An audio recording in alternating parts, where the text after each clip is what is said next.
আসসালামু আলাইকুম। আমি নুসরাত জাহান সামিয়া আরও একটি আলোচনা নিয়ে আপনাদের মাঝে উপস্থিত হলাম। আজকে আমি যে আলোচনাটি করব সেটি হলো মৃত্যু কত প্রকার এবং কোন মৃত্যু জাহান্নামে যায়, এই নিয়ে কিছু তত্ত্ব আলোচনা। অবশ্যই আমার আলোচনাগুলো আপনারা মনোযোগ সহকারে শুনবেন। মৃত্যু কত প্রকার? দুই প্রকার। কি কি? একটি মৃত্যু দেহের মরণ, আরেকটি মৃত্যু আত্মার। সে কেমন মরা? যেমন দেহটাকে খাবার না দিলে দেহটা মরে যায়, তেমন আত্মার বা রুহের খাদ্য হলো জিকির এবং আল্লাহর গুণগান। মানুষ যখন দুনিয়ার লোভ লালসায় পড়ে যায়, তখন ওই মানুষটি আল্লাহর রাসূলের নামের জিকির, নাম শ্রবণ ভুলে যায়। তখনই দুনিয়াবী সম্পদের প্রতি লোভ লালসায় উঠে পড়ে লাগে। তখনই দেখা যায় ধন সম্পদ হয়ে যাচ্ছে, ভালো খায়, ভালো চলে, শরীর স্বাস্থ্য ভালো হতে থাকে, দেহের খাদ্য ভালোই চলছে। দেহটাকে একদিন মৃত্যুবরণ করতে হবে, সেদিন দেহটা পচতে থাকবে। আত্মার যে খাদ্য ছিল সেই খাদ্য আর দেওয়া হলো না। আত্মাটা একদিন দেখা যায় অসুস্থ হয়ে পড়েছে। আত্মার খাদ্য যে জিকির হরদম চলতো, তাহলে আত্মা সুস্থবান থাকতো। আজ আমরা দেহটাকে খাদ্য খাওয়াইয়া তাজা করে রাখছি, কিন্তু আত্মাটাকে মেরে ফেলছি। এখন দেহের শক্তি আছে বলেই সমস্ত খারাপ করে বেড়াচ্ছি। দেহের মধ্যে 6টি রিপু এবং 10টি ইন্দ্রিয়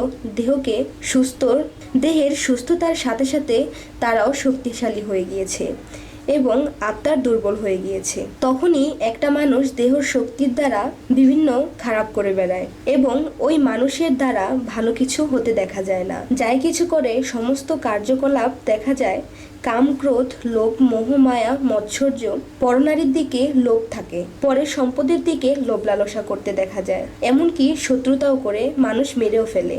উপর মানুষের কাছে ভালো সাজে, দেখা যায় দিন দিন আত্মার উন্নতি কি করে হবে? এর সমাধান আমরা চাইতেছি। ইনশাল্লাহ আমরা চেষ্টা করব কি করলে আত্মার মৃত্যু হওয়া থেকে বাঁচাইতে পারবো। আর আত্মা মরে যাওয়া মানেই এই না যে আত্মা ধ্বংস হয়ে যাবে। আত্মা মরে যাওয়া মানে জাহান্নামে নিজেকে নিক্ষেপ করে দেওয়া। এই জাহান্নাম থেকে বাঁচার জন্য কি করতে হবে? এর সমাধান যদি আমরা কোরআনে খুঁজি, তাহলে এর সমাধান করে নিতে পারবো না। এই জন্যই পারবো না যে কোরআনে তো বাকশক্তি নাই, কোরআন আমাকে বুঝাইতে পারবে না, আমি কোরআন পড়িয়া বুঝে নিতে হবে। এখন আমি তো কোরআন বুঝি না, তাই একজন কামেল পীর মুর্শিদের প্রয়োজন, যার সাথে আল্লাহর সম্পর্ক আছে। একমাত্র একজন কামেল পীর মুর্শিদই পারে আমাকে তোমাকে সেই জাহান্নাম থেকে বাঁচাইতে। একজন কামেল মুর্শিদই পারে এমন কিছু সাধনা দিতে, যেই সাধনা করলে আমি তুমি সমস্ত খারাপ থেকে বেঁচে থাকতে পারবো।